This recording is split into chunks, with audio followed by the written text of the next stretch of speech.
Welcome to my channel. അപ്പോൾ രാവിലെ തന്നെ ഞങ്ങൾ കൊടുങ്ങല്ലൂർ പോകാൻ വേണ്ടി റെഡി ആവുക കേട്ടോ. അപ്പോൾ ഹരിയേട്ടൻ അതെ കണ്ണാടിന് മുമ്പിൽ നല്ല എന്താ പറയുക നല്ല സ്റ്റൈലാക്കലാണ് അവരുടെ ഭാഷയിൽ പറഞ്ഞു കഴിഞ്ഞാൽ. നമ്മുടെ കോഴിക്കോട് ഭാഷയിലൊക്കെ സ്റ്റൈലാക്കുക അങ്ങനെയൊക്കെ കേട്ടോ പറയുക. നമ്മളവിടെ റെഡി ആവുക എന്നുള്ളതൊക്കെ പറയുക. അപ്പോൾ ഞങ്ങൾ 5-ാം കല്ല് വണ്ടി വെച്ചിട്ട് അവിടെ നിന്ന് ബസ്സിന് കയറി പോകാനുള്ള പരിപാടി. അപ്പോൾ ഞങ്ങൾ പുളിക്കക്കട പാലത്തിൻ്റെ അടുത്തപ്പോൾ നല്ലൊരു സൺറൈസ് ഒക്കെ കണ്ട്. സൺറൈസ് എന്ന് പറഞ്ഞില്ല, സൂര്യൻ ഏതാണ്ടൊക്കെ മേലെ എത്തിയിട്ടുണ്ട്. അപ്പോൾ ജോഗിങ്ങിനുള്ള ആൾക്കാരൊക്കെ പോയിക്കൊണ്ടിരിക്കുകയാണ്. അവിടെ ഒരു ടൂറിസം ഏരിയ കേട്ടോ. നമ്മുടെ ആൾക്കാർ കുറേ ആൾക്കാർ ബോട്ടിംഗ് ഒക്കെ നടത്തുന്ന ഏരിയ ആണത്. അപ്പോൾ ഞങ്ങൾ ആ പാലത്തിനടക്ക് പോയപ്പോൾ എൻ്റെ കണ്ണിക്ക് പൊട്ടി ചെറുതായിട്ട് അടിച്ചു. എനിക്ക് രാവിലെ എണീക്കാൻ മടിയെന്ന് വെച്ച് കഴിഞ്ഞാൽ രാവിലത്തെ യാത്രകളൊക്കെ എനിക്ക് ഭയങ്കര ഇഷ്ടമാണ് കേട്ടോ. അപ്പോൾ ഞങ്ങൾ അവിടെ വണ്ടി വെച്ചിട്ട് ഇതാ പാർക്കിങ്ങിലേക്ക് പോവാ കേട്ടോ. പാർക്കിംഗ് എന്ന് പറയാൻ പറ്റൊന്നുമില്ല, ആ പാലത്തിൻ്റെ അടിയിൽ ജസ്റ്റ് കുറച്ച് എന്താ പറയുക കയറ്റി കുറേ വണ്ടികൾ വെച്ചിട്ടുണ്ട്. അവിടെ വണ്ടി വെച്ചിട്ട് പോന്നു. അതാകുമ്പോൾ വലിയ അലമ്പില്ലാണ്ട് നമുക്ക് വരുമ്പോൾ എടുക്കാനും പറ്റും. കുറേ തിരക്കൊന്നും ഉണ്ടാവില്ല. പിന്നെ ഞായറാഴ്ച കാരണം അങ്ങനെ ആ കടകളൊന്നും തുറന്നിട്ടൊന്നും ഉണ്ടായിരുന്നില്ല. പാർക്ക് ചെയ്യാൻ പറ്റിയിട്ടുള്ള ഏരിയ ഒന്നും തുറന്നിട്ടുണ്ടായിരുന്നില്ല. ഞങ്ങൾ കുറേ നേരം ബസ് കാത്തുനിന്നു കേട്ടോ. ബസ് കാത്തുനിന്ന് മതിയായിരുന്നു. കാരണം വെച്ച് കഴിഞ്ഞാൽ 3-4 വണ്ടിയൊക്കെ ഒരു ബസ്സുകൾ അടുപ്പിച്ചടുപ്പിച്ച് നിൽക്കുന്ന കാരണം അപ്പുറത്തേക്ക് നിർത്തിയിട്ട് കയറാൻ പറ്റാത്ത അവസ്ഥയൊക്കെ ഉണ്ടായിരുന്നു. അങ്ങനെ കുറേ ബസ്സൊക്കെ പോയിട്ടുണ്ടായിരുന്നു. ഞങ്ങൾ ഭയങ്കരമായിട്ട് ഷോക്ക് അടിച്ച് അവിടെ ആകെ പോസ്റ്റായിട്ട് നിൽക്കുകയായിരുന്നു കേട്ടോ. അതിനിടെ കൂടെ എൻ്റെ മുഖം നോക്കലൊക്കെ നടക്കുന്നുണ്ട്. കണ്ണാടി എന്താ പറയുക, കണ്ണാടിക്ക് പകരം ഫോണുള്ളത് ഇപ്പോൾ വളരെ വലിയ ഉപകാരമാണെന്ന് എല്ലാവർക്കും അറിയാമല്ലോ. അങ്ങനെ ഏതാണ്ടൊക്കെ ഒരു അരമണിക്കൂറോളം നിന്നപ്പോൾ ഒരു ബസ് വന്നു കേട്ടോ. ആ ബസ്സിൽ കയറണം. എപ്പോഴും ബസ് ഉണ്ടാവേണ്ടതാണ്. ഞായറാഴ്ച കാരണമായിരിക്കും ബസ് കുറവ് എന്ന് വിചാരിക്കുക. അങ്ങനെ ഞങ്ങൾ ബസ്സിൽ കയറി ഇരിപ്പായിരുന്നു. ബസ്സിൽ കയറി ഇരുന്നപ്പോൾ ഞങ്ങളുടെ സീറ്റ്, എനിക്ക് അപ്പോൾ തടി കുറച്ച് വെച്ചിട്ടുണ്ട് തോന്നുന്നു. ആ സീറ്റ് ഭയങ്കര ഞങ്ങൾക്ക് 2 പേരും കൂടി ഇരിക്കാൻ പറ്റുന്നുണ്ടായിരുന്നില്ല. കുത്തി വിളിച്ചിരുന്നു. പിന്നെ ഹരിയേട്ട പറഞ്ഞ് എണീറ്റ് പോയിട്ട് പിന്നത്തെ സീറ്റിൽ പോയിരുന്നു. പിന്നെ അവിടേക്ക് എന്നെ വിളിച്ചു കേട്ടോ. അപ്പം ഞങ്ങൾ വീണ്ടും ഒരുമിച്ചായി പിന്നെ യാത്ര. പിന്നീട് അവിടുത്തെ സീറ്റിലാണെങ്കിൽ ഞങ്ങൾ താഴെ കുറച്ച് ബോർഡ് കട്ടി ഇങ്ങനെ വെച്ചിട്ടുള്ള ഒരു സീറ്റിലാണ് ഞങ്ങൾ ഇരുന്നത്. പിന്നെ അവിടെ നിന്ന് എണീറ്റ് പോയിട്ട് വേറെ സീറ്റിൽ ഇരുന്നു. അപ്പം കണ്ടക്ടറൊക്കെ ഞങ്ങൾ നോക്കുന്നുണ്ട് കേട്ടോ. ഇവരെന്തെങ്കിലും കുരങ്ങൻ ചാടുന്ന പോലെ ചാടുമെന്ന് വിചാരിച്ചിട്ടായിരിക്കും. അങ്ങനെ ഞങ്ങൾ 2 പേരും ലാസ്റ്റ് ഒരുമിച്ചായിരുന്നു. എനിക്ക് സൈഡ് സീറ്റ് വേണം നിർബന്ധമായിക്കൊണ്ട് ഞാൻ എപ്പോഴും സൈഡ് സീറ്റിൽ ഇരിക്കുക. എനിക്ക് ഭയങ്കര ഇഷ്ടമാണ് ഈ സൈഡ് സീറ്റിൽ നോക്കി പാട്ടും കേട്ടിങ്ങനെ യാത്ര ചെയ്യാൻ വേണ്ടിയിട്ട്. അതാണ് ഞങ്ങളുടെ വീട്ടിൽ നിന്ന് 40 കിലോമീറ്ററോളം ദൂരം കിട്ടും. അഞ്ചാങ്കല്ലിക്ക് എന്ന് പറയുന്നത് 6 കിലോമീറ്ററൊക്കെ ഉള്ളൂ. പിന്നെ അവിടെ നിന്ന് 40 കിലോമീറ്ററോളം എന്തെങ്കിലും കൊടുക്കും കിട്ടോ. അപ്പോൾ ഞങ്ങൾ കുറേ നേരം ബസ്സിൽ ഇരുന്നത് മതിയായിരുന്നു കേട്ടോ. അതിൻ്റെ ഇടയ്ക്ക് ഹരിയേട്ടൻ്റെ ഉറക്കമൊന്നും ശരിയാവാത്ത കാരണം പിന്നെ ആൾ മൂപ്പര് ബസ്സിൽ നല്ല ഉറക്കമായിരുന്നു. അങ്ങനെ ഞാനാണെങ്കിൽ വീഡിയോ എടുത്ത സമയം ഇങ്ങനെ കളഞ്ഞുകൊണ്ടിരുന്നു. വേറെ പണിയൊന്നും ഇല്ലല്ലോ.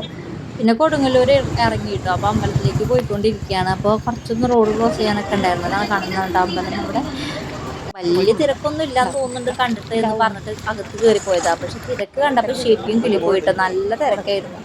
എനിക്കാണെങ്കിൽ അമ്പലത്തിൽ മുമ്പ് മുല്ലപ്പ് വെച്ച് പോകണമെന്നെല്ലാം നല്ല ആഗ്രഹം ഉണ്ടായിരുന്നു. പക്ഷെ മുഴുവൻ അമ്പലത്തിൽ പറഞ്ഞപ്പോൾ എനിക്ക് എൻ്റെ ആഗ്രഹം ഞാൻ ചെറുതായിട്ടൊന്ന് മടക്കി കിട്ടിയിട്ടോ. ആ കാണുന്നതാണ് ക്യൂ. നല്ല ക്യൂ ആയിരുന്നു. ഞങ്ങൾ ദൂരെ മറ്റേ ആ ഒരു ആലിൻ്റെ അവിടെ പോയിട്ടാണ് നിന്നത് കേട്ടോ. അത്രയും ക്യൂ ആയിരുന്നു അവിടെ. ചുറ്റി വളഞ്ഞിട്ടൊക്കെ വേണം പോകാൻ വേണ്ടിയിട്ട്. കുറേ ആളുകൾ പല വഴിപാടുകളായിട്ട് കയ്യിലൊക്കെ വെച്ചിട്ടുണ്ടായിരുന്നു. അപ്പോൾ വാളും ചിലമ്പുള്ള വഴിപാടുണ്ട്. അപ്പോൾ ഇത് ഞാൻ ചോദിച്ചത് വഴിപാടാണെന്ന് ചോദിക്കുമ്പോൾ ആ ഫ്രണ്ടിലത്തെ ചേട്ടൻ പറഞ്ഞു അതെ അത് വഴിപാടാട്ടോ എന്ന് പറഞ്ഞിട്ടുണ്ടായിരുന്നു.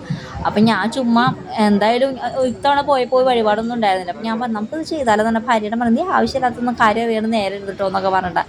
അപ്പം ഞാൻ പറഞ്ഞു അതല്ല ചുമ്മാ നമുക്ക് വെറുതെ കൈയോടെ പോവല്ലേ എന്ന് പറഞ്ഞപ്പോൾ മൂപ്പരെ കയ്യിൽ എനിക്ക് നല്ല ചീത്ത കേട്ടോ. അങ്ങനെ എനിക്ക് എല്ലാ അമ്പലത്തിൽ പോയാലും വഴിപാട് നേരിട്ട സ്വഭാവം ഉണ്ട് കേട്ടോ.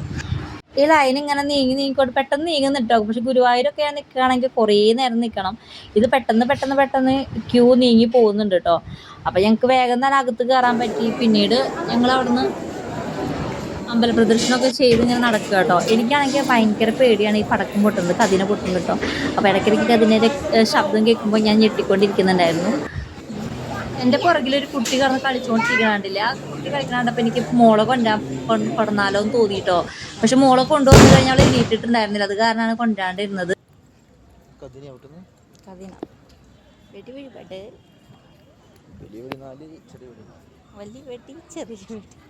അങ്ങനെ മീശാമാധവനത്തെ ഡയലോഗൊക്കെ ഇങ്ങനെ പറഞ്ഞ് നടക്കുക കേട്ടോ. അപ്പോൾ ഞങ്ങൾക്ക് കുറച്ച് നാൾ മുമ്പ് ചിക്കൻ ബോക്സ് ഒക്കെ വന്നിട്ടുണ്ടായിരുന്നു. അപ്പോൾ ചിക്കൻ ബോക്സിന് അവിടെ ദേവിയുടെ അടുത്ത് പോയിട്ട് മഞ്ഞൾ വാരി എറിയുന്നൊരു ഇതൊക്കെ ഉണ്ടല്ലോ. അപ്പോൾ അതൊക്കെ ചെയ്തിട്ട് പിന്നെ അവിടെ നിന്നിട്ട് നമ്മുടെ അവിടുത്തെ അരവണയും കടല പായസം വാങ്ങിയിട്ട് ഞങ്ങളൊരു പോന്നു. അപ്പോൾ അത് കഴിഞ്ഞ് വിശന്ന് ഒരു ലെവലായിട്ടുണ്ടായിരുന്നു കേട്ടോ. അപ്പോൾ അടുത്ത് തന്നെ ഒരു റെസ്റ്റോറൻറ്റിൻ്റെ പേരെന്തായിരുന്നു ഞാൻ ശ്രദ്ധിച്ചില്ല. പേരിൻ്റെ ബോർഡൊക്കെ അവിടെ ഉണ്ട്. അപ്പോൾ അവിടുത്തെ ഫുഡ് എന്തായാലും അടിപൊളി ഫുഡായിരുന്നു കേട്ടോ. അത് മാത്രമേ കാര്യമായിട്ട് തുറന്നിട്ടുണ്ടായിരുന്നുള്ളൂ. എന്തായാലും ഫുഡ് അടിപൊളിയായിരുന്നു. ചെന്ത് വെറുതെ ആയില്ല. അപ്പോൾ നല്ല വെജും നോൺ വെജും ഒക്കെ അവൈലബിൾ ആട്ടോ. അപ്പോൾ നിങ്ങൾ വരുന്നവരുണ്ടെങ്കിൽ കടയിൽ നിന്ന് സ്പോട്ട് ചെയ്തോളൂ. നല്ല അടിപൊളി ഫുഡ്. അങ്ങനെ ഞങ്ങൾ വെറുതെ വർത്തമാനം പറഞ്ഞുകൊണ്ടിരിക്കുമ്പോൾ വർത്തമാനം പറയല്ല, ആൾ ഫോണിൽ തോണ്ടുകയാണ്. അപ്പം മസാല ദോശ ഫ്രണ്ടിലെത്തി. നല്ല വലിയ ദോശയായിരുന്നു. പക്ഷെ പെട്ടെന്ന് തന്നെ തീർന്നു. അത്ര ആക്രാന്തമായിരുന്നു. വിശന്നിട്ട് കണ്ണ് കാണുന്നുണ്ടായിരുന്നില്ല, ഒന്നും കഴിച്ചിട്ടുണ്ടായിരുന്നില്ല. നൈറ്റും ഞാനിപ്പോൾ അധികം ഫുഡ് കഴിക്കുന്നില്ല തടി കൂടുന്ന കാരണം. അതുകൊണ്ട് ഭയങ്കര അപാരമായ വിശപ്പായിരുന്നു. എൻ്റെ കോലം കണ്ട മേക്കപ്പൊക്കെ ഇളകിപ്പോയി. കാരണം എന്ന് വെച്ചാൽ ഞങ്ങൾ അത്രയും അധികം നടന്നിട്ടുണ്ട് കേട്ടോ. ആ അമ്പലത്തിൻ്റെ ഉള്ളിൽ കൂടെ വന്നു കഴിഞ്ഞാൽ നമ്മൾ തൊട്ട് കാണുന്ന സാധനമാണ്. ഇത്രയും കിലോമീറ്ററെ പോലെ എന്നെ നടത്തിച്ച് കൊണ്ടുപോയത് എൻ്റെ ഹസ്ബൻഡ്. പക്ഷെ മൂപ്പർക്ക് അറിയില്ല എനിക്ക് അത്രയും ബോധമില്ല. നാട്ടുകാരി എന്ന് പറഞ്ഞിട്ട് എന്താ കാര്യം, തൃശ്ശൂർക്കാരി എന്ന് പറഞ്ഞിട്ട് കാര്യമില്ല. എനിക്ക് അങ്ങനെ വഴികൾ ഇപ്പോഴും തിരിച്ചറിയാൻ പറ്റില്ല കേട്ടോ. അങ്ങനെ കുറേ ഞങ്ങൾ നടന്നിട്ടാണ് ആ ബസ് കയറിനോടത്ത് പോയത്. അപ്പം ഉണ്ട് ആ അമ്പലത്തിൻ്റെ അത് കൂടെ ആൾക്കാരൊക്കെ കയറി വരുന്നത്. അങ്ങനെ ബസ്സിലൊക്കെ കയറി തിരിച്ച് വീട്ടിലെത്താറായി. അപ്പോൾ കുറച്ച് നേരമൊക്കെ ഒന്ന് ഉറങ്ങുകയൊക്കെ ചെയ്തു കേട്ടോ. അപ്പോൾ അത്രേ ഉള്ളൂ. എൻ്റെ വീഡിയോ ഇഷ്ടമെങ്കിൽ ലൈക്ക് ചെയ്യുക, കമൻറ്റ് ചെയ്യുക, സബ്സ്ക്രൈബ് ചെയ്യുക കേട്ടോ. Tata bye bye, see U.